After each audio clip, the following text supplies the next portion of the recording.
حضرت یونس علیہ السلام کا واقعہ۔ حضرت یونس علیہ السلام شہر نینوا میں پیغمبر بنا کر بھیجے گئے۔ آپ لوگوں کو ہدایت کرتے، نیکی کی طرف بلاتے، برے کاموں سے روکتے تھے۔ آپ علیہ السلام قوم سمود کی طرف بھیجے گئے۔ اس قوم کے لوگ بتوں کی پوجا کرتے تھے۔ جب آپ علیہ السلام لوگوں کو حق کی طرف بلاتے اور خدائے واحد پر ایمان لانے کی تلقین کرتے، لیکن لوگ آپ علیہ السلام کی تعلیمات کا انکار کرتے اور حضرت یونس علیہ السلام سے کہتے کہ ہم تیرے خدا کو نہیں مانتے۔ اس پر آپ فرماتے کہ خدا کے عذاب سے ڈرو جو بہت سخت عذاب ہے۔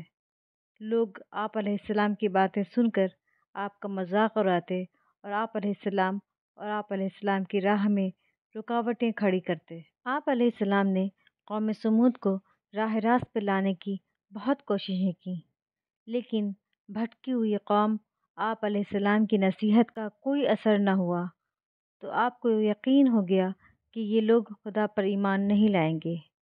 آپ علیہ السلام مایوس ہو گئے۔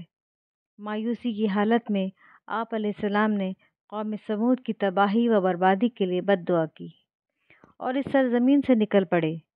چلتے چلتے دریائے فرات کے کنارے پہنچے تو دیکھا کہ ایک کشتی کنارے پر لگی ہے، لوگ اس پر سوار ہو رہے ہیں۔ ان کی دیکھا دیکھی آپ علیہ السلام بھی اس پر سوار ہو گئے۔ جنہیں جانا تھا وہ سب سوار ہو چکے۔ کشتی لوگوں سے بھر چکی۔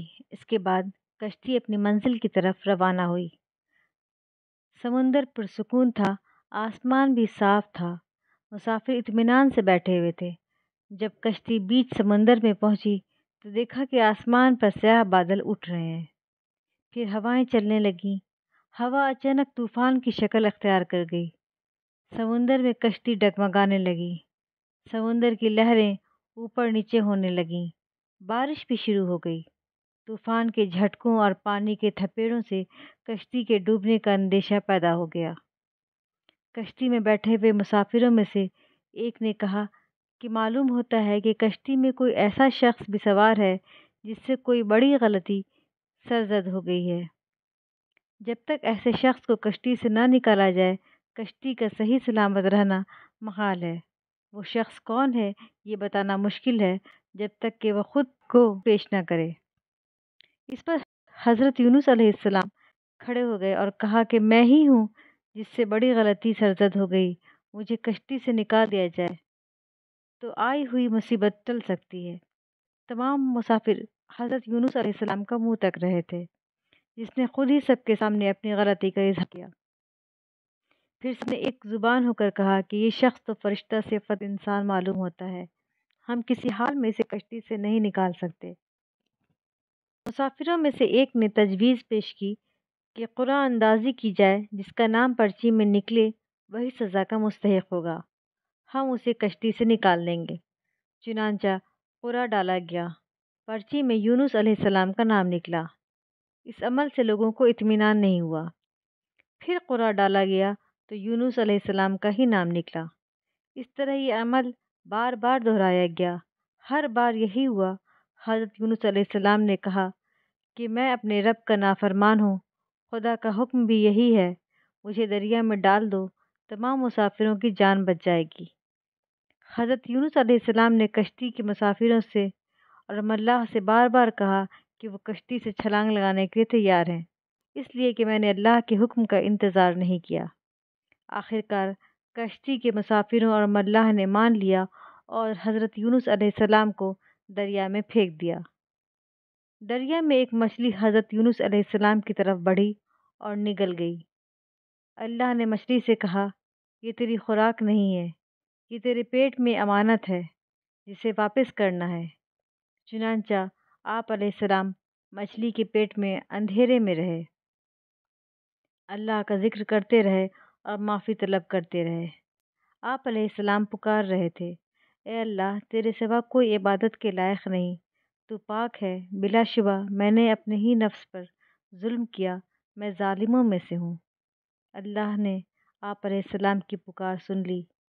آپ علیہ السلام مچھلی کے پیٹ میں محفوظ رہے۔ مچھلی نے دریا کے کنارے پر اگل دیا۔ جب آپ علیہ السلام مچھلی کے پیٹ سے باہر آئے تو بہت کمزور اور نڈھال تھی۔ آپ علیہ السلام نے کھلی فضا میں سانس لیا، اللہ کا شکر ادا کیا۔